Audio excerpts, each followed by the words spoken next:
하나님의 말씀 제목을 다 같이 한번 따라해 주시길 바랍니다. 증언을 증명하는 삶. 증언을 증명하는 삶. 목소리가 큰 사람이 이긴다라는 말이 있어요. 근데 이 말은 교통사고 나서 목소리 큰 사람이 이긴다 그런 의미가 아니라, 목소리가 큰 사람들이 왜 큰가 하면은요, 자기 주장이나 자기 확신이 확실하다는 거잖아요. 목소리가 작고 기가 죽어 있는 사람은 자기 주장이나 확신이 별로 없는 사람들이겠죠. 자신이 없어서 머뭇거리는 사람은 확신 있게 말하는 사람들에게 아마 그 주장에 끌려다닐 것 같아요. 그러니까 목소리가 크고 주장하고 확신이 있는 사람에게 목소리가 작고 자기 주장이 조금 없는 사람들은 저 사람 말이 맞는가 보다 하고 끌려가게 돼 있는 겁니다. 현대인들은 모두 햄릿 증후군에 걸려 있는 것 같아요. 햄릿 증후군이라는 것은 어떤 것에도 확신이 없어서 결정하지 못하는 그런 사람들을 의미합니다. 이것이냐 저것이냐, 이것이 문제로다, 결정하지 못하는 거예요.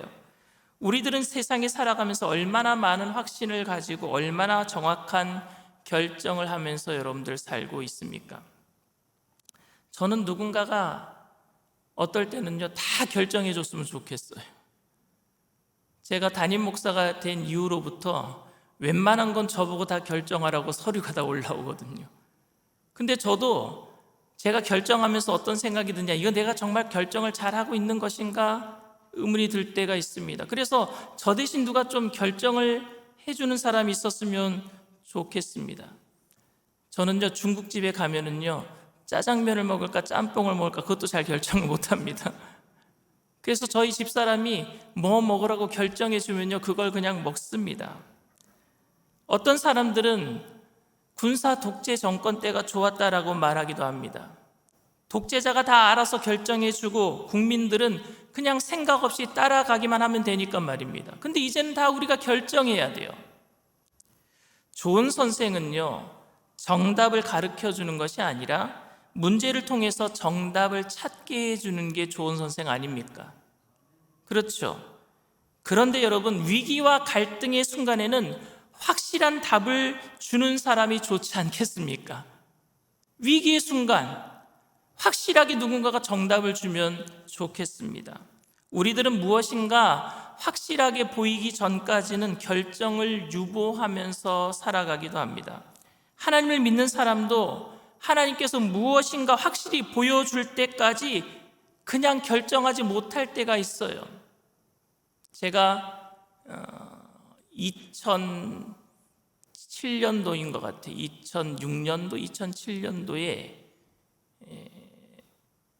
그 강북교회에서 제가 목회를 하고 있을 때인데, 거기에 사업을 하시는 분이 계셨어요. 그런데 동대문에서 아주 작은 란제리 가게를 하셨는데, 그 란제리 가게에서 1년 매출액이 40억이었어요. 근데 이분이 기업을 만들고 싶어 하시는 거예요. 그렇게 이제 매출이 잘 되니까 또 직접 그 상품을 만들기 시작을 하셨거든요. 그래서 저한테 목사님, 작정 예배를 좀 드려주세요.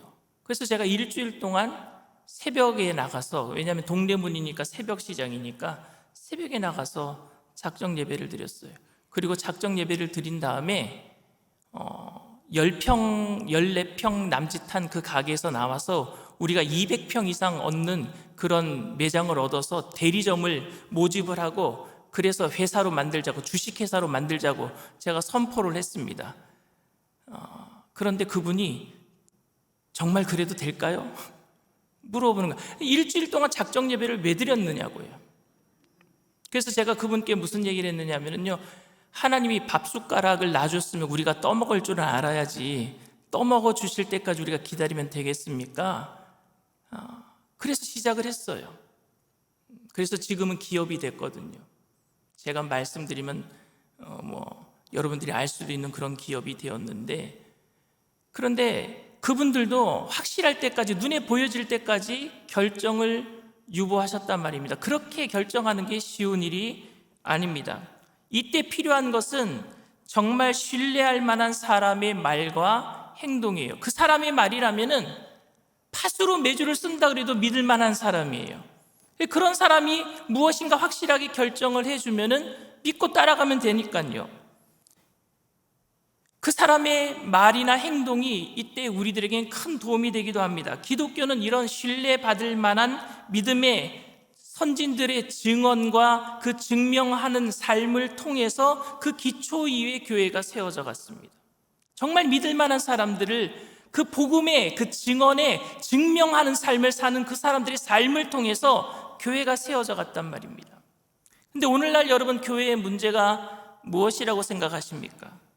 교회 성도가 많이 빠져나가는 거요? 젊은 세대가 많이 빠져나가는 거요? 그래서 교회의 대가 끊어지는 것이 문제입니까? 이슬람 세력들이 밀려오고 동성애가 막 밀려 들어오고 이단들이 막 득세해서 교인들의 신앙인이 막 신앙들이 흔들리는 게 여러분 이것이 문제이겠습니까? 그러나 여러분, 이런 문제보다 더 큰 진짜 문제가 뭐냐면, 진짜 중요한 문제는 확실한 그 복음의 증언을 점점 상실해 가고 있다는 거예요, 교회가. 그리고 그 증언을 증명하는 삶을 살아가는 사람들이 점점 없어져 간다는 게 더 큰 문제입니다. 어떤 청년이 저한테 그래요. 교회에 롤 모델이 없습니다. 믿고 따라갈 사람이 없습니다. 이런 얘기를 해요. 서머나 교회의 감독이었던 폴리캅은 155년에 순교했습니다. 흥분한 군중들은 폴리캅을 붙잡고 로마에 대항하는 사람이라면서 그를 죽이려고 했습니다. 그때 폴리캅과 가장 친한 친구가 폴리캅을 회유하면서 예수님을 부인하면 살려주겠다, 이렇게 얘기를 합니다. 그때 폴리캅이 이런 얘기를 했습니다. 주 예수님은 86년간 한 번도 나를 부인하지 않으셨어. 내가 어떻게 모든 죄에서 나를 구원하신 나의 왕을 부인할 수 있겠는가? 그리고 죽음을 선택했습니다. 폴리캅은 사도 바울의 제자였어요. 폴리캅이 왜 죽음을 선택한 줄 아십니까? 그 복음에 왜 목숨을 걸 수 있었는 줄 아십니까? 사도 바울이 그 복음에 목숨 거는 모습을 봤기 때문에 그래요. 그 증언, 복음이라고 하는 그 증언을 목숨 거는 삶으로 증명해내는 것을 자기 스승으로부터 봤기 때문에 그 삶을 그대로 따라가고 있는 거예요. 복음을 증명했던 사도 바울 때문에, 그리고 폴리갑 때문에 또 많은 그의 제자들이 목숨 걸고 하나님의 아들이신 예수님을 믿게 된 줄 믿습니다. 그 증언을 증명하는 삶 말입니다. 그러나 현대 교회에는 그 증언에 대한, 그 복음의 증언에 대한 희생적인 삶이 없어지고 약해졌기 때문에 오늘날 많은 사람들이 교회를 저는 떠나고 있다고 생각을 합니다. 예수님이 부활하셨다고 하면서요, 그러면서 부활을 믿지 않는 것처럼 살아가는 거예요. 이 세상에 더 오래 살기 위해서 아둥바둥 살고 있지 않습니까? 천국이 있다고 말하면서, 예수 믿는 사람들이 천국이 있다고 말하면서 천국이 없는 것처럼 이 땅에서 살아간단 말입니다. 세상 사람들이 보기에는 예수 믿는 사람도 천국이 없는 것처럼 살아가고 있어요. 천국이 있다고 말하면서 그 복음에 대한 증언을 증명하지 못하면서 살고 있단 말입니다. 예수를 고백하면서 자신이 인정받지 못하면 화를 내고 남 탓하면서 살고 있단 말입니다. 이런 모습들은 세상 사람들에게 어떠한 증명도 해내지 못한단 말입니다. 하나님이 살아계십니다. 예수님이 부활하셨습니다. 천국이 있습니다. 라는 그 어떠한 그 증언을 증명도 해내지 못한단 말입니다. 오늘 29절 말씀이에요. 이튿날 요한이 예수께서 자기에게 나오심을 보고 이르되 보라, 세상 죄를 지고 가는 하나님의 어린 양이로다. 오늘 본문에 침례 요한은 예수님이 메시아가 되신다고 지금 증언하고 있습니다. 유대인들은 전부 이 사실을 믿지 못했어도 적어도 침례 요한에게 침례를 받고 침례 요한을 따랐던 많은 사람들, 많은 제자들은 이 사실을 믿을 수밖에 없었어요. 왜냐하면요, 침례 요한은 정말로 믿을 만한 사람이었거든요. 그래서 광야에서 외치는 소리처럼 있었지만 많은 사람들이 광야로 몰려들어서 회개의 침례를 받았단 말입니다. 예수님이 그 침례 요한에게 침례를 받은 그 다음 날 예수님이 또 침례 요한에게 나오시는 모습을 보면서 침례 요한이 이런 얘기를 합니다. 보라, 세상 죄를 지고 가는 하나님의 어린 양이로다. 그렇다면 여러분, 침례 요한은 예수님이 하나님의 어린 양, 세상 죄를 지고 가는 그 메시아인 것을 어떻게 알았겠습니까? 33절 말씀입니다. 나도 그를 알지 못하였으나 나를 보내어 물로 침례를 베풀라 하신 그이가 나에게 말씀하시되 성령이 내려서 누구 위에든지 머무는 것을 보거든 그가 곧 성령으로 침례를 베푸는 이인 줄 알라 하셨기에. 침례 요한도 예수님이 자기에게 나와서 침례를 받는 그 순간까지 메시아인지 몰랐습니다. 지난주 설교처럼 어머니 뱃속에서 아기 예수님을 마리아와 엘리사벳 어머니끼리 만났을 때 복중에 있는 침례 요한이 성령으로 뛰어놀았다 그랬잖아요. 예수님을 만났을 때. 그런데 그때 무슨 알았겠습니까? 그것도 성령이 충만해서 그런 것이지 태어나서 예수님을 본 적이 없어요. 메시아가 누군지 몰라요. 그런데 성령의 감동이 침례받는 순간에 그 메시아를 알아보도록 성령이 감동을 주셨단 말입니다. 한 번도 이런 일을 본 적이 없어요. 한 번도 하나님의 음성이 그때까지 침례하는데 어떤 사람에게도 이는 내 사랑하는 아들이다 라고 들린 적이 없어요. 그런데 예수님이 침례받는 순간에 하늘에서 빗줄기같이 비둘기같이 임하는 것이 보였고, 그것이 여러분 침례 요한에게만 보이는 거예요. 다른 사람들에게 보였다면요, 다른 사람들에게 이는 내가 사랑하는 하나님 내 아들이다라는 그 소리가 모든 사람들에게 들렸다면 모든 사람들이 다 예수님이 메시아인 것을 그날 다 인정했어야 될 거 아니겠습니까? 이건 침례 요한에게만 보인 거예요. 침례 요한에게만. 바로 이분이시구나 알게 된 거예요. 저도 처음 보는 사람을 약속 시간 어느 장소에서 서울에서 김서방 찾듯이 만난 적이 있었거든요. 그런데 어느 순간 딱 보니까 그 사람인 걸 알겠더라고요. 직감적으로 내가 오늘 만나야 될 사람이 저 사람이구나 알겠더라고요. 오늘 나랑 약속한 사람이 그 사람도 내 얼굴 모르고 나도 그 사람 얼굴 모르는데 직감적으로 알게 될 때가 있더라고요. 근데 이거는 분명한 것은 하나님의 음성을 들었단 말입니다. 그리고 하늘에서 비둘기가 빗줄기같이 임하는 모습을 봤단 말입니다. 32절 말씀이에요.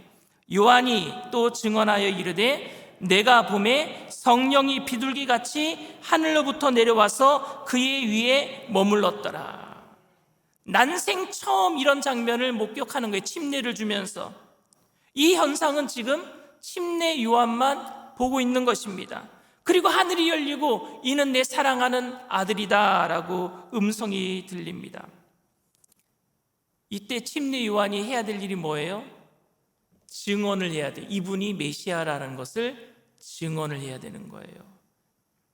이 증언 때문에 그 당시 침례 요한을 따랐던 많은 사람들이 세상 죄를 지고 가는 하나님의 어린 양이로다, 저 사람이 메시아다라고 할 때 침례 요한의 제자들이요 대부분 예수님을 따라갑니다. 놀라운 일 아닙니까?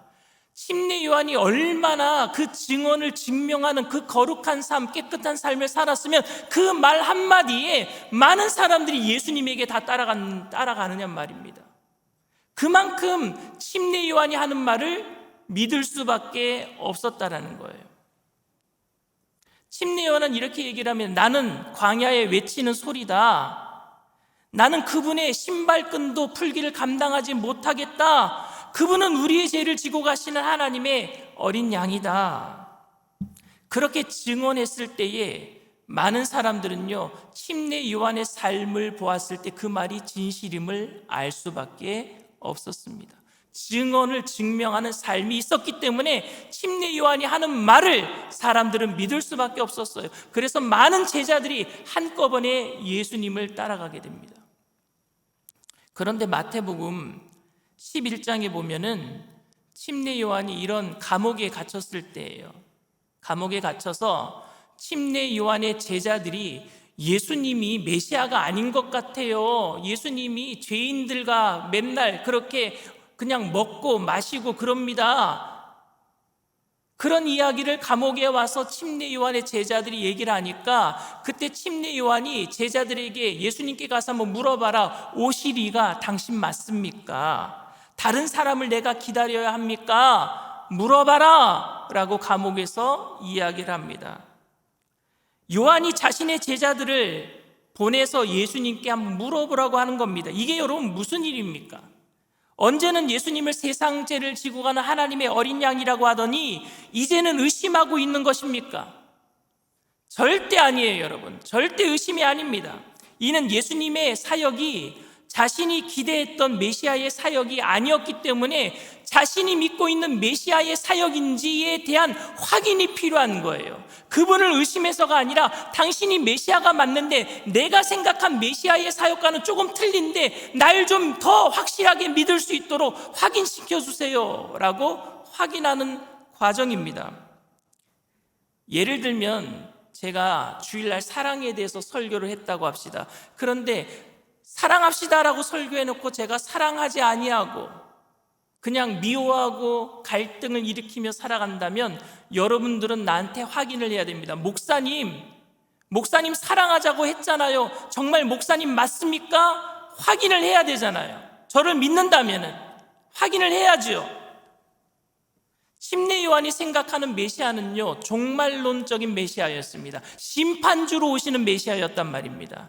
심판주로 오셔서 모든 죄인들을요 다 벌 주시고 하나님을 믿고 회개의 침례를 받은 사람들은 다 천국 백성 삼아주시는 그런 재림주로 오시는 건 줄 알았어요. 그런데 그건 여러분 재림 두 번째 오실 때예요. 두 번째 초림, 처음 예수님이 오셨을 때는 사랑의 예수님으로 우리를 구원하시기 위해서 오신 줄 믿습니다. 모든 사람들을 구원하시는 거예요. 그게 처음 사역이고요. 두 번째, 죽으셨다가 십자가에 죽으셨다가 사흘 만에 부활하셔서 40일 동안 함께 계시다가 승천하셨다가 다시 오실 때, 이제 두 번째 다시 오시는 그날이 이제 다가오고 있는데, 두 번째 오실 때는 심판주로 오시게 될 줄 믿습니다. 침례 요한은 지금 심판주로 오시는 메시아의 사역만 생각하고 있었던 거예요. 첫 번째 오셔서 구원하시기 위해서 오시는 메시아의 사역을 잊어버리고 있었던 거예요. 그래서 확인이 필요했던 거예요. 그래서 물어봤던 거예요. 이런 확인을 통해서요, 증인은요, 더 증명을 더 확실하게 할 수밖에 없는 거예요. 이런 복음의 확장은 증언에 대한 확인이 있었기 때문에 여러분 덮어놓고 믿지 마세요. 궁금한 거 있으면 물어보세요. 왜냐하면 믿기 위해서 물어보는 거잖아요. 더 확실히 믿기 위해서 물어보는 건데 왜 그게 의심입니까? 왜 그게 믿음이 없는 행동입니까? 아니요, 교회에서는 묻지 말라고 덮어놓고 믿으라고 했기 때문에 나중에 자기 혼자 끙끙 앓다가 뻥 터지는 거예요. 확인이 필요해요. 침례 요한도 확인을 했단 말입니다. 그리고 그 확인은 더욱 확실한 믿음으로 죽음까지, 목숨까지 걸어가면서 예수님을 전파하는 그런 믿음의 사람들이 되게 된 줄 믿습니다. 그래서 땅끝까지 복음이 전파된 거예요. 그런 확인이 있었기 때문에. 지난 2000년 동안 기독교는 침례 요한의 이 증언과 그 증언을 뒷받침하는 삶 때문에 고난 속에서도 확실하게 버텨낼 수 있었습니다. 이런 사람들이 있었기 때문에 지하의 도시에 들어가서 200년 동안 사는 거예요. 이 증언 때문에. 이 증언을 지켜내기 위해서, 세상과 타협하지 않기 위해서. 예수님 때문에 가난해지기도 하고 예수님 때문에 고난받고, 그런데 이렇게 예수님 때문에 가난해지고 예수님 때문에 고난받는 사람들이 그 삶으로 이런 말들을 하면은요, 사람들은 믿을 거예요. 예수님 때문에 저렇게 고난받는다고 그 사람이 하는 말을 믿을 겁니다. 그런데 예수님 때문에 복만 받고 예수님 때문에 권력을 누리는 사람들이 마음대로 살면서 말을 한다면 과연 믿어줄까요? 복 받지 말자는 이야기가 아닙니다. 높은 권세 있는 자리에 올라가지 말자는 이야기가 아닙니다. 예수님을 증언하는 삶이라면은 어떠한 삶이라도 그 증언에 맞는 삶을 살아가야 될 줄 믿습니다. 내가 하는 말이 내 삶으로 나타나야 되지 않겠습니까? 교회는 침례 요한의 증언을 사실이라고 믿는 사람들이 모이는 곳인 줄 믿습니다. 물론 예수님이 하나님의 아들이시며 우리의 생명 되신다라는 증언은 침례 요한의 삶을 통해서 증거되지 않아도 사실입니다. 그 어떤 사람이 증명하지 않아도 하나님의 아들이신 것은 당연한 사실이고 예수님만이 길이요 진리요 생명 되시는 것은 당연한 사실인 줄 믿습니다. 그런데 이 세상 속에서 이런 증언이 진실로 받아들여지기 위해서는요, 증거가 필요할 때가 있어요. 왜? 증거를 요구하는 사람들이 있잖아요. 안 믿어지는 사람들이 있잖아요. 예를 들어 여러분들이 제 아들 둘을 보셨는지 모르겠지만은요, 누가 봐도 제 아들입니다. 딱 닮았어요. 그런데 누가 봐도 제 아들인데 제 아들이 저는 아버지 아들이 아닌 것 같아요. 믿지 못한다면. 제가 옛날에 제가 하도 말썽을 부리니까 어머니가 저한테 그런 말씀을 하신 적이 있어요. 여러분들은 애들 키울 때 절대 그런 말 하지 마세요. 제가 오늘 또 이 설교했다고 어머니가 이제 내일 모레면 만날 텐데 저한테 또 뭐라 하실지 모르겠어요. 제가 말썽을 부리면은요, 뭐라 하시다가 저한테 뭐라 그러셨느냐면, 너 다리 밑에서 주워왔다고. 그 다리가 사람 다리 밑이라고 생각을 못하고 전 브릿지라고 생각한 거예요, 저는. 그런 식으로 만약에 저희 아들이 저를 저 멀리서 다리 밑에서 주워오지 않았느냐고 의심한다면 제가 어떻게 해야 되겠어요? 누가 뭐래도 넌 내 아들이야 이렇게 해서는 안 되잖아요. 그때는 증거를 보여야 되잖아요. 증거가 뭡니까? DNA 검사하면 되는 거예요. DNA 검사하면요 99.999가 아니라 100% 나와요. 100%. 증거가 필요한 겁니다. 확실한 증거를 제시해서 제 아들이 아니라고 하는 그 두려움에서 건져 주어야 되지 않겠습니까? 오늘날 우리의 마음을 아프게 하는 것은 이 복음, 증언이 힘을 잃어가고 있다는 말씀입니다. 이 증언을 하는 사람들이 그 삶 속에 증언을 뒷받침할 만한 증거의 삶을 살아가고 있지 못하기 때문이기도 합니다. 요한이 요한복음을 기록할 당시는 초대교회가 세워지고 30년밖에 지나지 않았습니다. 초대교회가 세워진 지 30년밖에 지나지 않았습니다. 그런데 사람들이 이 증언을 잃어가고 있었습니다. 그래서 요한은 오늘 요한복음서, 이 요한복음을 기록하면서 침례 요한의 증거를 확실하게 이야기하고 있는 거예요. 이렇게 증거하는 삶을 살지 않았느냐? 예수님은 우리의 생명 되시는 줄 믿습니다. 예수님만이 길이요 진리요 생명 되시는 줄 믿습니다.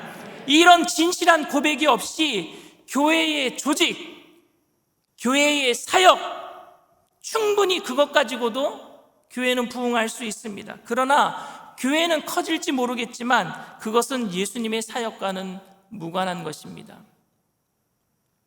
이것은 힘의 원리에 의해서 증거가 되는 것이지 예수님의 증거는 되지 못합니다. 교회에 문제가 많다고 말하는 우리의 관심이 여러분 지금 어디에 있습니까? 여러분들 교회에 문제가 많다라고 말씀하시는 분들이 있잖아요. 교회 문제 많지요. 근데 그렇게 말씀하시는 우리의 관심이 지금 어디에 있습니까? 예수님이 나의 생명이 되신다라는 증언을 지금 우리가 과연 하고 있습니까? 교회의 부흥을 위해서 비판과 판단은 있는데 정말로 예수님이 나의 생명의 그 증인이 생명이라는 것을 증언하고 있습니까? 오히려 세상 사람들 이렇게 말해요. 예수님이 생명이라고 말하는 사람들이 교회에서 정말 싸움도 잘한다고. 교회에 왜 이렇게 분란이 많고 갈등이 많은지 세상 사람들이 교회를 걱정하는 그런 시대에서 우리가 살고 있지는 않습니까? 그동안 우리는 예수님을 믿으면서 예수님 믿으면 복 받는 모습을 보여주고 그것이 예수님이 살아계신다는 증거로 보여주는 삶을 살고 있지는 않았습니까? 그렇기 때문에 이제는 정말로 우리가 복음을, 그 증언을 증명하는 삶을 살아야 될 줄 믿습니다. 여러분, 복을 받으셔야 돼요. 근데 그 복 받는 삶이 거룩한 삶이 되어야 될 줄 믿습니다.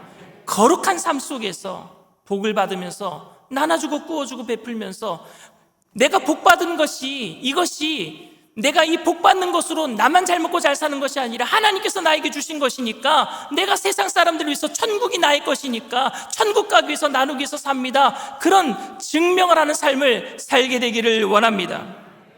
예수님은 우리의 생명 되시는 줄 믿습니다. 그런 증언을 증명하기 위해서 이제는 우리가 좀 거룩한 부담감을 가지고 살았으면 좋겠습니다. 그러기 위해서는 희생과 섬김의 자리에서 오늘 침례 요한이 했던 그 증언의 자리를 우리 또한 회복해야 될 줄 믿습니다. 십자가와 부활이 가장 확실한 증거임을 나타내는 삶을 살아가시는 저와 여러분들 다 되시기를 주님의 이름으로 축원을 드립니다.